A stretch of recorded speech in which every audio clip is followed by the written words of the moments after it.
Have you ever felt someone's absence so deeply that it rearranged the gravity in your chest?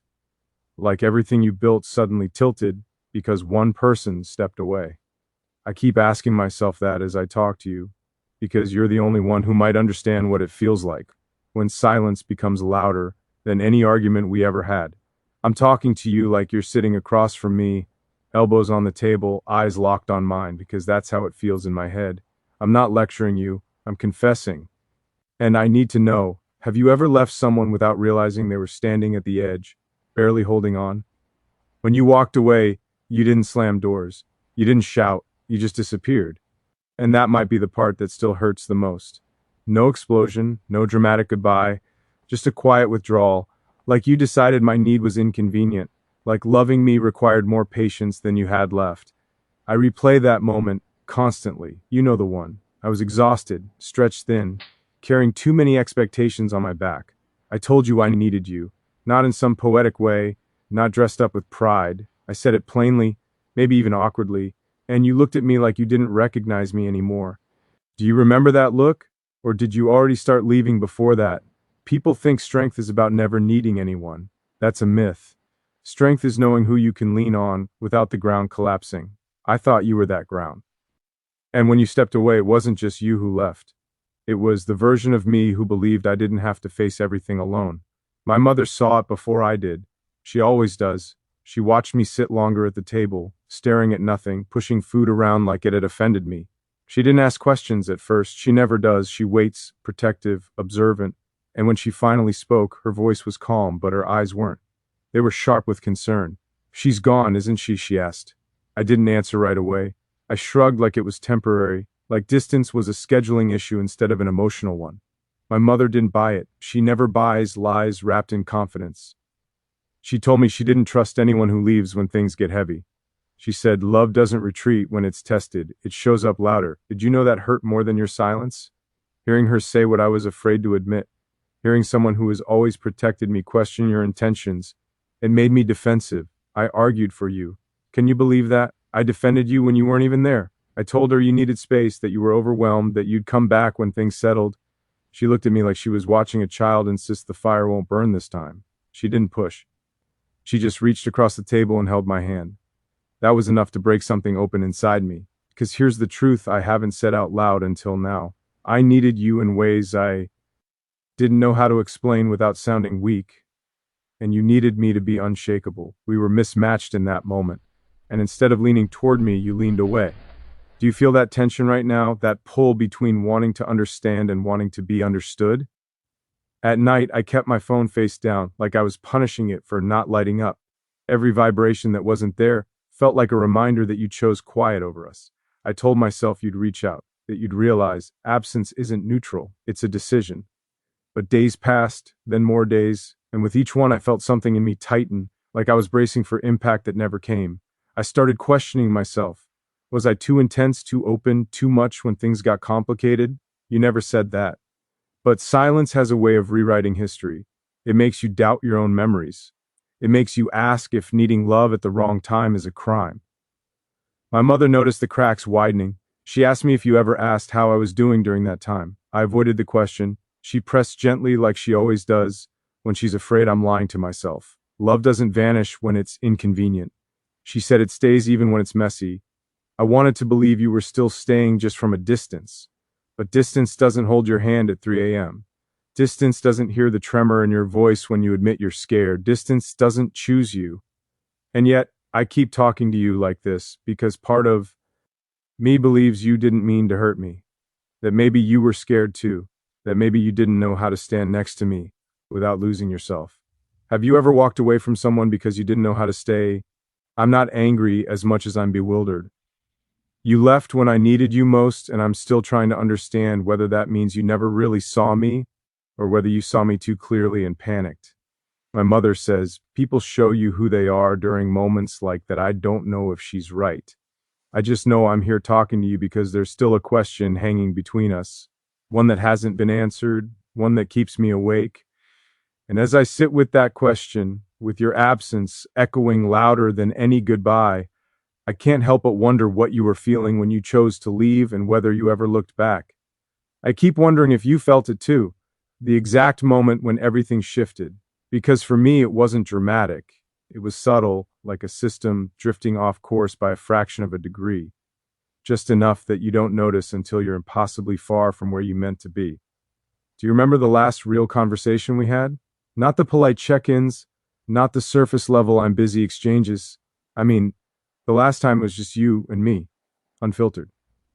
I remember your voice sounded tired, not angry, not cold, just distant, like you were already somewhere else while your body stayed with me out of habit. I asked you what was wrong.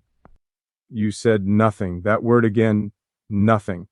It's amazing how destructive that word can be when it's used as a shield.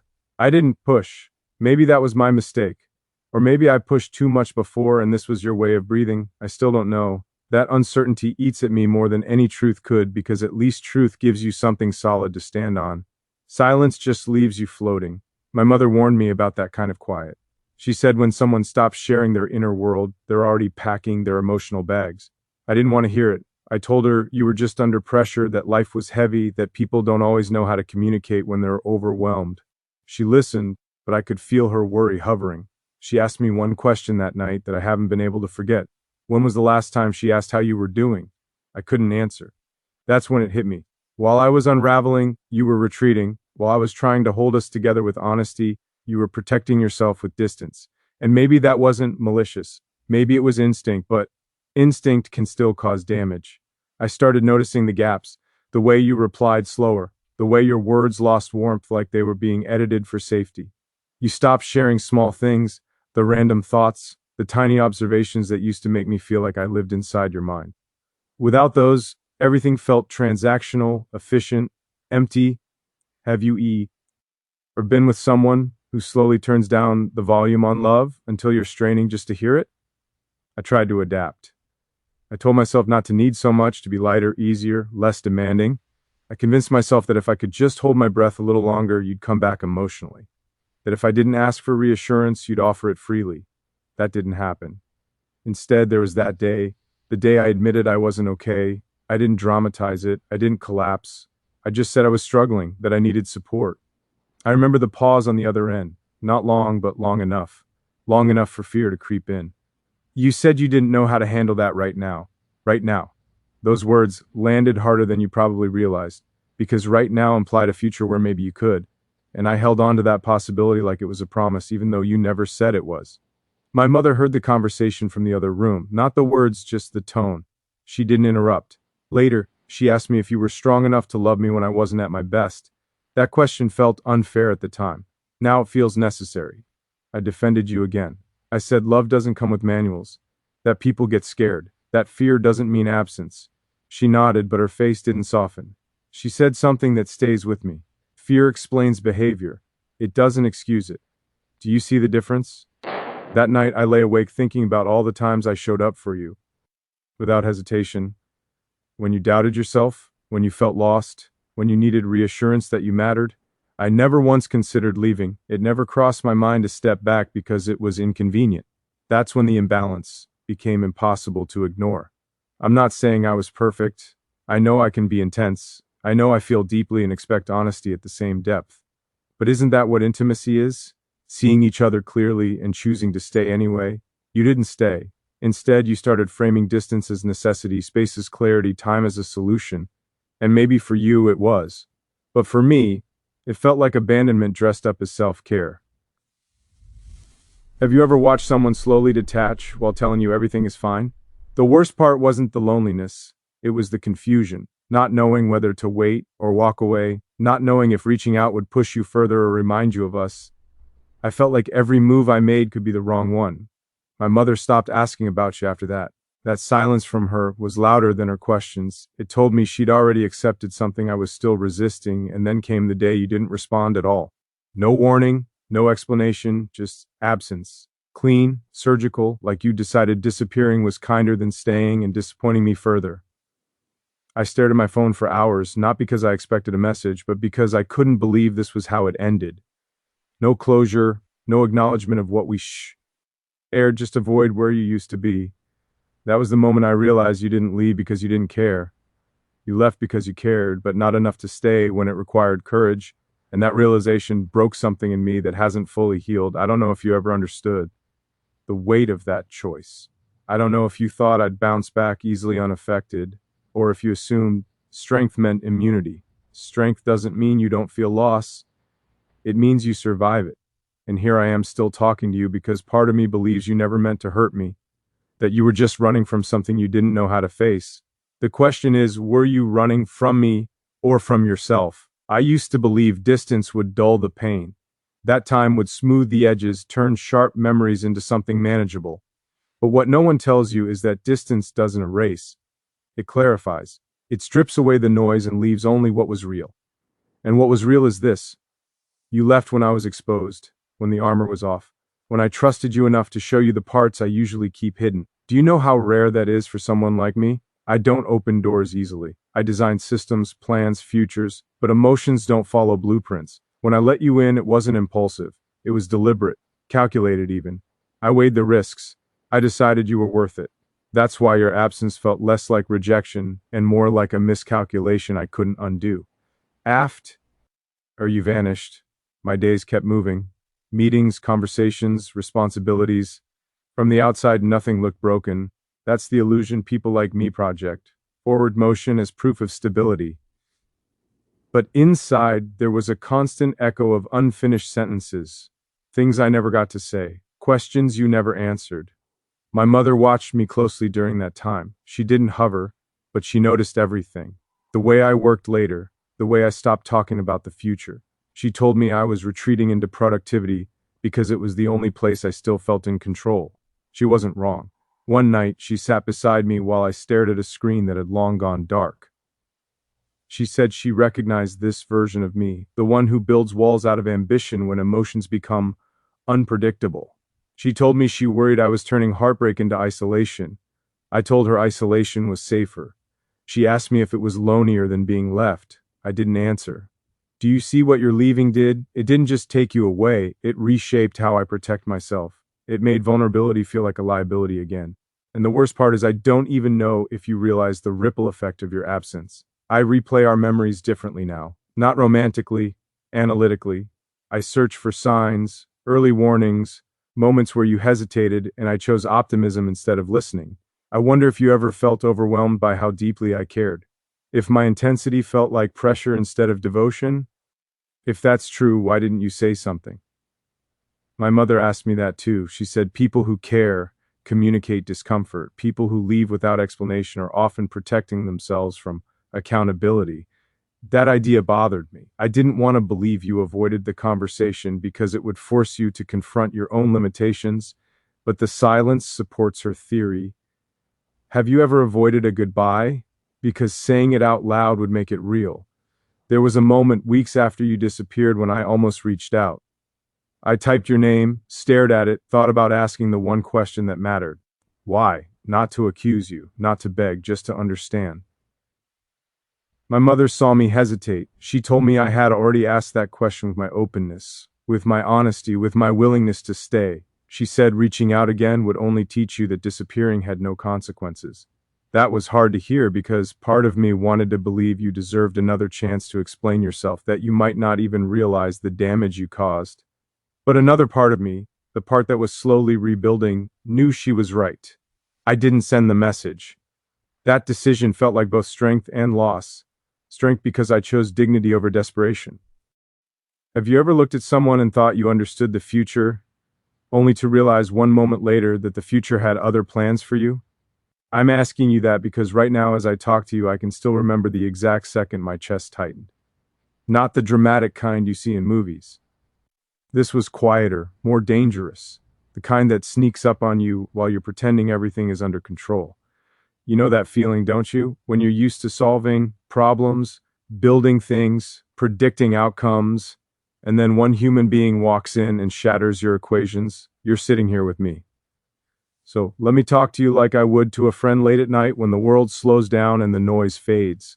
Because this isn't a story about success or ambition.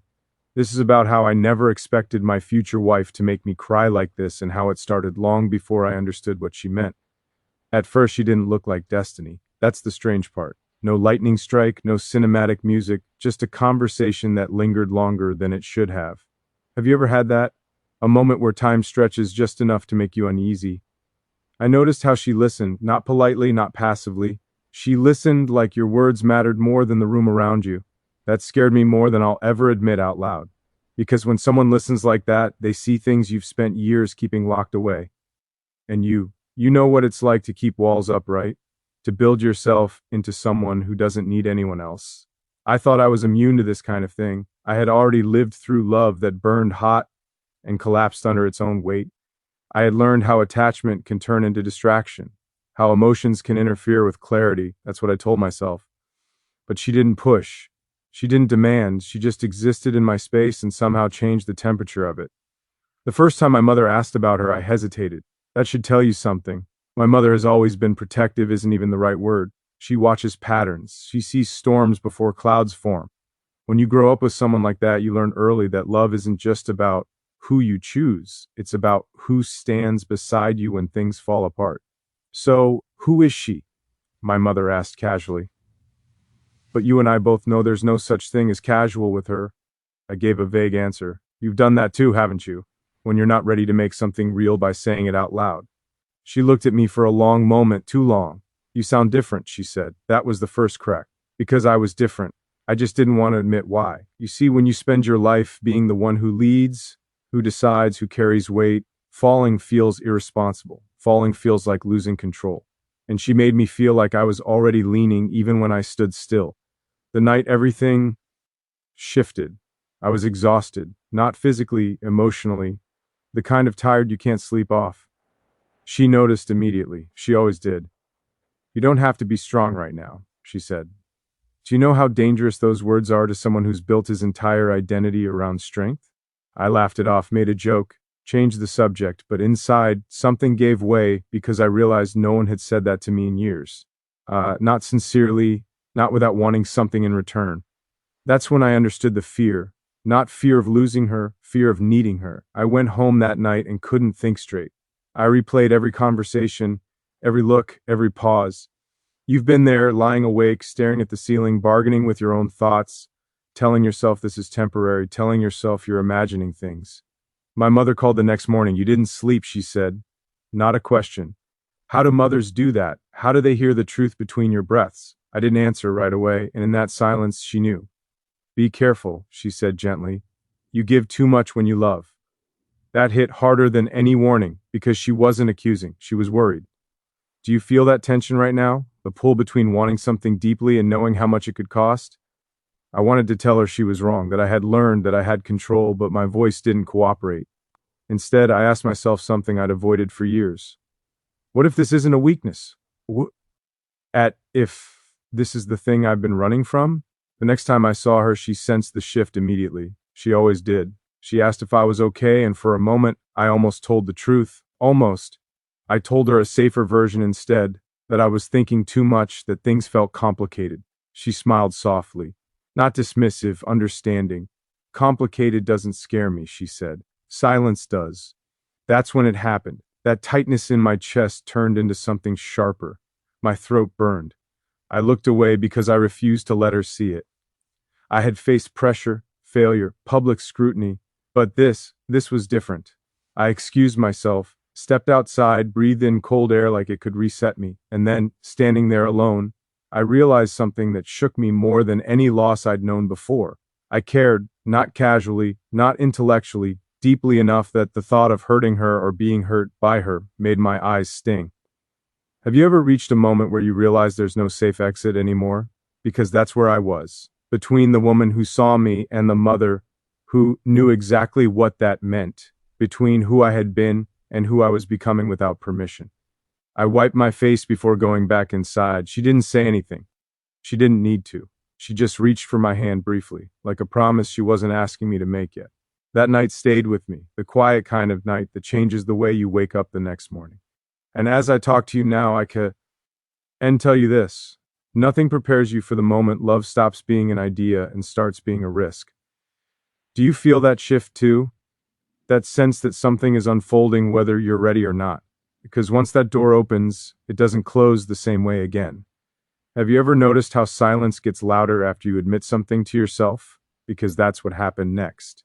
Not immediately, not dramatically, just a quiet awareness that followed me everywhere, like a shadow I couldn't shake.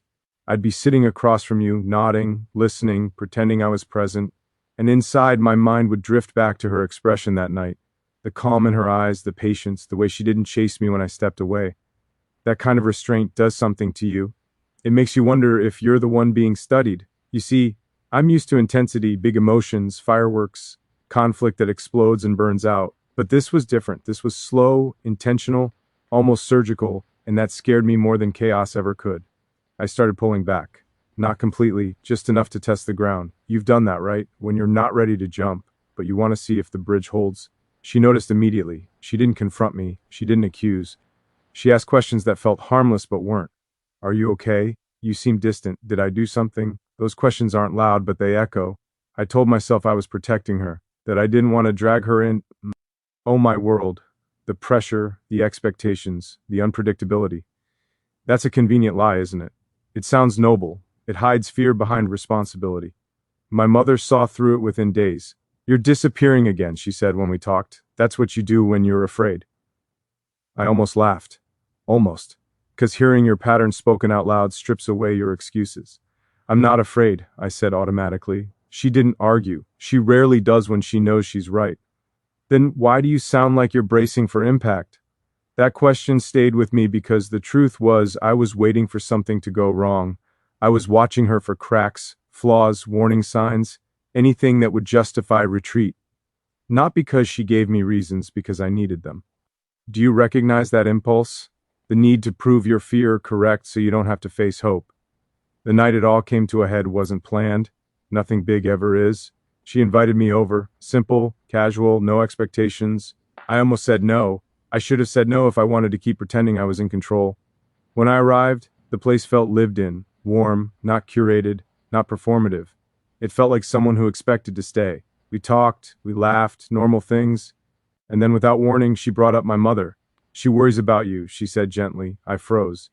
You talked to her? I asked. She nodded briefly. She wanted to understand who I was. Of course she did. I should have been angry, protective, defensive. Instead, I felt exposed, like two worlds I'd carefully kept separate had collided without my consent. What did she say? I asked, already bracing. She said, you don't let people stay unless they're willing to stand in the storm with you. That was it. That sentence cut through every layer I'd built because my mother doesn't waste words. And hearing them reflected back through someone else's voice felt like standing in front of a mirror I hadn't agreed to look into. I stood up, started pacing. You know that restless energy when your body reacts before your mind catches up. I don't want you dragged into something you didn't sign up for, I said. My life isn't simple. She didn't interrupt. She waited until I stopped moving. I didn't ask for simple, she said. I asked for honest. That's when my chest tightened again. Worse this time. I told her things I hadn't planned to, about past failures, about relationships that collapsed under pressure, about the fear of becoming someone who hurts the people closest to him because he doesn't know how to slow down. She listened fully. No flinching. When I finished, I expected distance, reconsideration, a step back. Instead, she reached for my hand. You don't scare me, she said. But the way you talk about yourself, that worries me.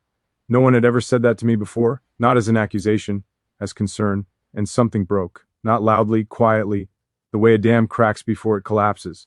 I felt my eyes burn. I looked away again. Pride, reflex. But this time she didn't let me. She stood in front of me, steady, unmoving. Hey, she said softly. You don't have to disappear right now. That's when it happened. I cried. Not the composed kind, not the dignified kind. The kind you don't plan for. The kind that feels humiliating and relieving at the same time. Have you ever cried in front of someone you didn't want to see you weak? My hands shook. My breath came uneven. Years of pressure, expectations, losses, loneliness collapsed into that moment. And she didn't flinch. She didn't step back. She wrapped her arms around me like this wasn't something she needed to escape from. That's when I realized how deeply I'd underestimated her. Later that night, after the storm passed, I sat alone in my car and called my mother. She answered immediately. You cried, she said. I didn't ask how she knew. Yes, I admitted.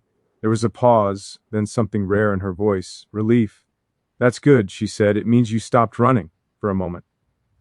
I stared out at the dark, feeling raw, exposed, and strangely lighter. What if I lose her? I asked quietly.